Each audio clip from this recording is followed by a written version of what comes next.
Hey guys, so today I'm going to be planting out some of my garden, and majority of the brassicas, your kales, collards, cauliflowers, cabbages will be put out into the garden. The reason why I'm doing that today and tomorrow is because we have very cloudy skies for the next 4 to 5 days, and we have rain coming. So these brassicas have already been hardened off. Basically, I've put them outside for 10 to 20 minutes at a time for about a week to harden them off, get them acclimated to the outside environment, to the outside sun, wind, cold, and all of that. So it's time for them to move out into the garden. The best time to plant out starts, whether it be cool weather crop, summer crop, whatever, for me at least in zone 6B, is right before we get rain. And if I see about 4 to 5 days of cloudiness and rain in between, that is perfect because the seedlings won't get harsh sun, they won't get stressed out, and go into shock and just, die. So this is perfect weather for them. So I'm doing it today. This took 2 days to do, not 2 whole days, but 2 separate days. I did this little by little. Okay, so today we are going to pinch off any old or dead leaves. I let the baby participate and help because if you don't let them help, they're going to do other things that are going to be a bit destructive and not really helpful. So she helped me crush up some eggshells, and she helped me pinch off some yellowing or, old leaves off of the starts. And then she was in the garden doing her own thing for a bit. So the eggshells or sand I use to make my lines for square foot gardening. So I've mentioned this before in other videos, and today you're going to see how I do square foot gardening in my space. Okay, so this is a 6 by 3 foot bed, and when doing square foot gardening I will have 18 sections to use. So each section can have one large plant, one tomato plant, one pepper plant, one cauliflower, one broccoli, one of those. Okay. If it's green onions, you can put up to 10 in one square.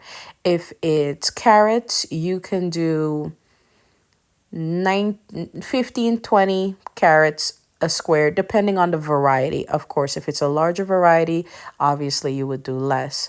Okay, but this is pretty much square foot gardening. I've seen so many people buy these garden beds and literally plant 3 things in them. 3 things. And it's not their fault because they're following the instructions on the seed packets telling them to space things 18 inches apart. Whenever they say space 18 to 24 inches apart on a seed packet, that is for farmers and for their tractors and big tires to be able to go through the fields. You are a home gardener like myself, and we have to use all the space we have available. Okay, so each large plant gets their own square foot. That is enough. Okay, and here I'm taking out some homemade compost. I made a video on how I made my outdoor compost bin that I do not turn. I put stuff in there, I leave it alone, and my compost worms go to it, deal with it, take care of it over the winter, and come spring I have what I need for my plants. It's basically natural food. My compost is a mixture of junk mail, newspapers, kitchen scraps, no meat, no cooked foods, just organic material and paper. Okay, so as you guys could see, I simply make a hole for my start as deep as the actual plug is. I will add in a good scoop of my compost, which is a mixture of kitchen scraps and worm castings. If you've ever gone into a garden store or the garden section, you'll see a bag that says worm castings with a worm on it. Worm castings literally is like a fancy way of saying worm poop. But I think if people put worm poop on a package, people would just not buy it. So people, worm castings, they are castings. But you know what I mean. Okay. And this is like super easy nutrients for the seedlings to absorb as they're growing, as they're getting used to their new outdoor environment. And around next week or so, before we get another rain storm, I will add in some 10-10 fertilizer around the plant and mix it into about 1 inch layer of the soil. Okay, my soil already has a lot of nutrients in it. It is cow manure and it is cow manure and it is mushroom compost mixed into it and topsoil. But the 10-10-10 fertilizer feeds my plants for the next 2 to 3 months. Okay, so yeah, so I simply make a hole. I put my plug in there. My plug is the little plant. We call them plugs. And I put in my compost or my worm castings, a good scoopful, and I close it up. You don't want any leaves touching the soil. So after you're done, make sure you check everything. You don't want any leaves, touching the soil. I know you're going to want to hold on to all the big leaves that are there. I know it took a while for them to grow. I understand. But sometimes you just got to let them go. Just like you got to let go of split ends, dead ends, bad friends, etc. to grow. You got to let go of those old big leaves. Some of them might not be old, some of them are pretty and huge. Well, removing them will help the plant focus on developing its root system in its new living quarters instead of trying to keep that giant leaf alive. Okay, so remove any leaves that are touching the soil. If it's broken, remove it. If it's like bent and touching the soil, remove it.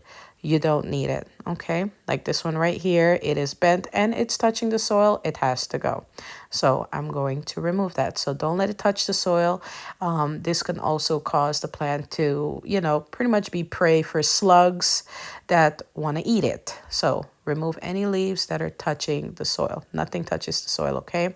There are all kinds of little bugs in the soil, and soil is a living thing. I don't want my soil to be dead. Do not put boiling water in soil. I know some people have done that. Please don't do that, okay? There are a lot of beneficial organisms and bugs and things like that that live in the soil, but then there are those things that like to eat our plants, okay? You got to just learn how to coexist with them. I also want to talk about microclimates in this video. So as you guys could see right now, it is full sun in the garden bed that I'm at, right? This bed is close to my fence and it's completely full sun right now. No shadow, no shade, no nothing. But this is early in the morning, okay? So once it starts becoming like a little bit later, once it starts being like 12:30 p.m., 1:30 p.m., this bed is half shaded. So microclimates basically is the way your yard, your growing space is situated. So I know half of my garden, or at least a third of my garden, gets shaded out for at least 3 to 4 hours every single day because of my house. So when the sun goes over my house and goes on the other side, this part of my garden gets shaded out, which is fine because this is where I plant most of my leafy greens. Leafy greens, cauliflowers, cabbages, kales, and things like that. Lettuces especially are okay with 6 hours of light. Okay, and they will develop heads and develop cauliflower perfectly fine. All right, but as you guys could see, once I'm putting the plugs in, like I said, I'm removing the large unnecessary leaves that are touching the soil or that are kind of making the plants a little bit too unbalanced, and then water them in gently. To make my grid or to make my marker, my lines, I use sand this time. And if you don't like the way the lines look, the sand washes away. If you like the way the lines look, you can use the eggshells. The eggshells are pretty beneficial to the soil. They add all kinds of micronutrients to the soil. So it's completely up to you what you have available. I know a lot of people probably don't have eggshells saved up, so you can use the sand. When you water it, the sand will disappear, so the grids won't be there anymore. Okay, so as you guys can see, I have the baby helping. You have to have the toddlers help okay? Because they're going to want to help, because if you don't make them help, they're going to do things that are not going to be helpful, okay? Which she ended up taking out a few tags out of the trays. So a lot of seedlings got mixed up, and it kind of changed the layout of what I planned, but it's okay. It's fun. It's fun. It's fun. Is it? It's fine. We're gonna get some happy surprises, okay? Where certain things have ended up. But I'm gently watering everything in, and look at this, full sun, right? And you can see the shadow of the fence, the pallet fence right there. So I wanted you to see, look at this. It's starting to get shade, and this is around 1, okay? Starting to get shade. And the later it gets in the day, the more shade it gets. Look at this. This is what I mean, microclimate. We all have our own microclimate.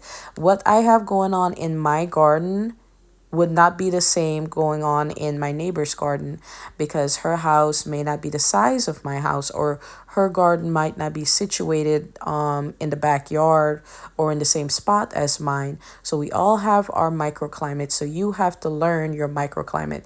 This is the other side of my garden that is full on sun. And back here, look, I'm in the shade now. The sun is on the other side, and it will be there until maybe 5, 6 o'clock in the afternoon, and then we will have sun again on this side of the garden. And by the way, these 2 trellis panels, I got them on clearance a few years ago, and they were, I want to say, $10 a piece, I think. And the wood part that goes across like this, that didn't even come with it. That is my 2 daughters' old ladder for their bunk bed. I truly use whatever I can to make a trellis in my garden, okay? But yeah, microclimates, even though we may be in the same growing zone, the way the trees grow in our yard, the way our house is situated, even where our garden is placed, wherever you can actually put it, determines, what your microclimate will be like. And once you figure that out, you'll figure out what to plant where, and, your layout. What likes shade, what doesn't like shade. Most tomatoes, all tomatoes, peppers, love full sun. A lot of leafy greens, they're okay in shade. Lettuce loves shades, but too much sun will make it bolt. Onions, full sun. Garlic, full sun. All right, so learn your space. Even if we are in the same growing zone, zone 6B, learn your microclimate. So I had my whole section. This is going to be my brassica valley. All my cauliflowers, collards, kales, and stuff like that. Most of them will be on this side. I had all of this planned out, you guys. I had it planned out in my head how I wanted it. But, having the baby help me, sometimes she'll remove tags. So that it kind of changed the layout. I'm not going to say messed it up, but it changed the layout, which is fine because all my brassicas are still on this side. It's just I kind of wanted to grow everything in like a aesthetically pleasing pattern, because I'm very into chaos gardening. Like very into chaos gardening. Like it could look a little chaotic once I'm done and everything starts to really grow in. And if you're not familiar with my space, you may get lost in here. Okay. Anywho, I did plant out some old-timey blue collards. This is a new variety of collards that I'm growing this year. It's an heirloom variety that I got from Seed Saver. So putting these into the ground with some of my homemade compost, and they're such pretty starts, you guys. Look how healthy and beautiful they are. They're such pretty little starts. Some of my starts I want to restart. They didn't turn out as well as I'd liked, so I'm going to restart some of those. But I went and checked my asparagus bed, and I noticed my asparagus bed is waking up from its long winter sleep. And this is a purple passion asparagus coming up from the soil. And these are the ones I'm going to add to replace the ones that the voles, their vermin, basically dug up from my garden and ate. So I'm replacing the ones that they took. Okay. I decided to add some gladiols, some extra gladiols. I already have my own that I've saved for the last 3 years. Then I have some that I bought last year and some my husband bought me. And then I bought a new pack this year. So I wanted to add more color to where this trellis is. This trellis is going to grow either my trombosino squash or my cucuza squash. I'm not sure yet, but I'm leaning towards the trombosino squash. I like the way it looks when they hang on top. Let's stay on topic, but I'm just going to move some soil away, and I'm using the space that's in between these two beds right here, and I'm just going to put 3 of the gladiolus bulbs in this area and cover them for now because it started to rain. Didn't have enough time to go back and get extra soil, but at least they're going to get watered in. They're going to start rooting up, and then probably in a couple of days when the rain comes down and things dry up just a bit, the soil that I ordered, I'm going to go ahead and add a good 2 inches of soil on top of this. This is just going to make sure that they stay nice and sturdy in that little nook. I already planted gladiols here before, the year prior.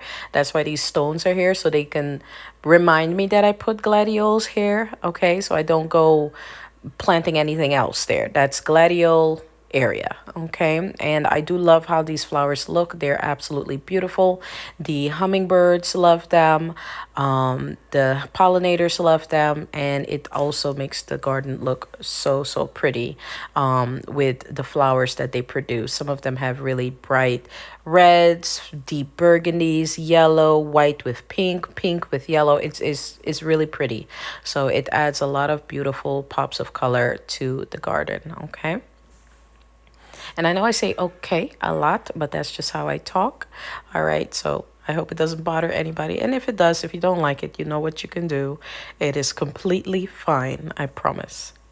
Then I decided to take a little stroll around my garden, see what's waking up. So my elderberry plants are waking up, which is really exciting. I can't wait to see them grow big and produce this year. I'm going to have to protect them from the birds, but I can't wait to see them grow.